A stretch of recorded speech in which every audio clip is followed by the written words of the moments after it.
The Raven by Edgar Allan Poe. Once upon a midnight dreary, while I pondered weak and weary over many a quaint and curious volume of forgotten lore, while I nodded, nearly napping, suddenly there came a tapping, as of someone gently rapping at my chamber door. "'Tis some visitor," I muttered, tapping at my chamber door, "only this, and nothing more." Ah, distinctly I remember, it was in the bleak December, and each separate dying ember wrought its ghost upon the floor. Eagerly I wished the morrow, vainly I had sought to borrow from my books surcease of sorrow, sorrow for the lost Lenore, for the rare and radiant maiden whom the angels named Lenore, nameless here forevermore.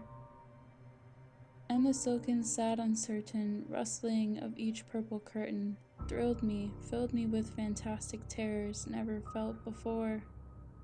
So that now, to still the beating of my heart, I stood repeating, "'Tis some visitor, entreating entrance at my chamber door. Some late visitor, entreating entrance at my chamber door. This it is, and nothing more." Presently my soul grew stronger, hesitating then no longer. "Sir," said I, or "Madam, truly your forgiveness I implore, but the fact is I was napping, and so gently you came rapping, and so faintly you came tapping at my chamber door, that I scarce was sure I heard you. Here I opened wide the door, darkness there, and nothing more." Deep into the darkness peering, long I stood there wondering, fearing, doubting, dreaming dreams no mortals ever dared to dream before. But the silence was unbroken, and the stillness gave no token, and the only word there spoken was the whispered word, "Lenore?"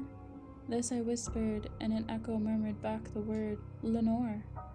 Merely this, and nothing more. Back into the chamber turning, all my soul within me burning, soon again I heard a tapping, something louder than before. "Surely," said I, "surely that is something at my window lattice.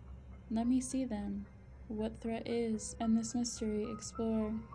Let my heart be still a moment, and this mystery explore. 'Tis the wind, and nothing more." Open here I flung the shutter, when, with many a flirt and flutter, in there stepped a stately raven of the saintly days of yore. Not the least obeisance made he, not a minute stopped or stayed he, but with mine of lord or lady perched upon my chamber door, perched upon a bust of Pallas just above my chamber door, perched and sat, and nothing more. Then the ebony bird beguiling my sad fancy into smiling, by the grave and stern decorum of the countenance it wore. "Though thy crest be shorn and shaven, thou," I said, "art sure no craven, ghastly, grim, and ancient, raven wandering from the nightly shore. Tell me what thy lordly name is on the night's Platonian shore." Quoth the raven, "Nevermore." Much I marveled this ungainly fowl to hear discourse so plainly, though its answer little meaning, little relevancy bore, for what we could not help agreeing that no living human being ever yet was blessed with seeing bird upon his chamber door, bird or beast upon the sculpted bust above his chamber door, with such a name as Nevermore. But the raven sitting lonely on that placid bust spoke only that one word, as if its soul in that one word he did outpour. Nothing farther than he uttered, not a feather than he fluttered, till I scarcely more than muttered, "Other friends have flown before, on the morrow he will leave me as my hopes have flown before." Then the bird said, "Nevermore." Startled at the stillness broken by replies so aptly spoken, "Doubtless," said I, "what it utters is only stock and store, caught from some unhappy master, whom unmerciful disaster followed fast and followed faster, till his songs one burden bore, till the dirges of his hope that melancholy burden bore, of never, nevermore." But the raven still beguiling all my sad soul into smiling, straight I wheeled a cushioned seat in front of bird and bust and door.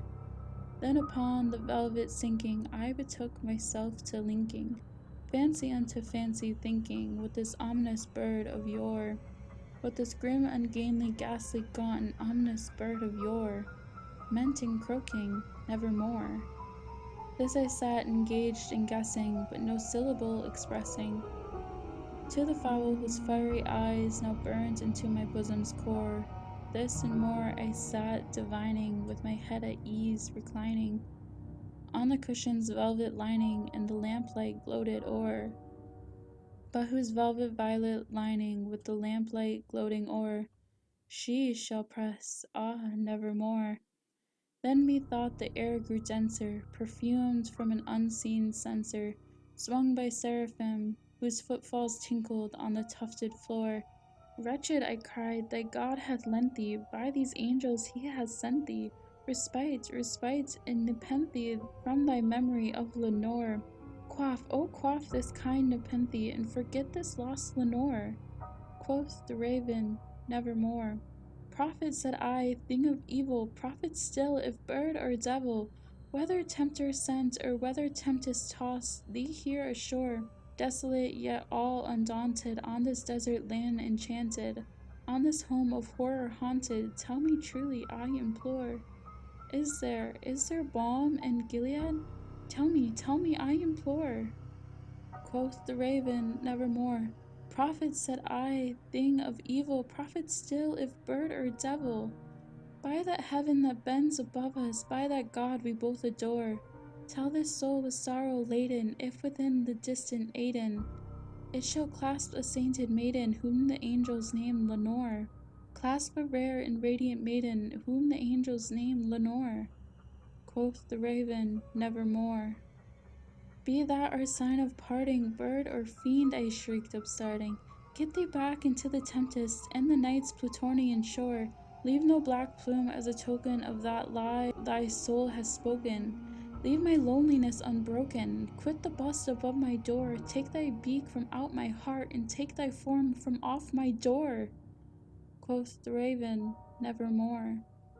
And the raven, never flitting, still is sitting on the pallid bust of Pallas just above my chamber door, and his eyes have all the seeming of a demon's that is dreaming, and the lamplight o'er him streaming throws his shadows on the floor, and my soul from out that shadow that lies floating on the floor shall be lifted nevermore.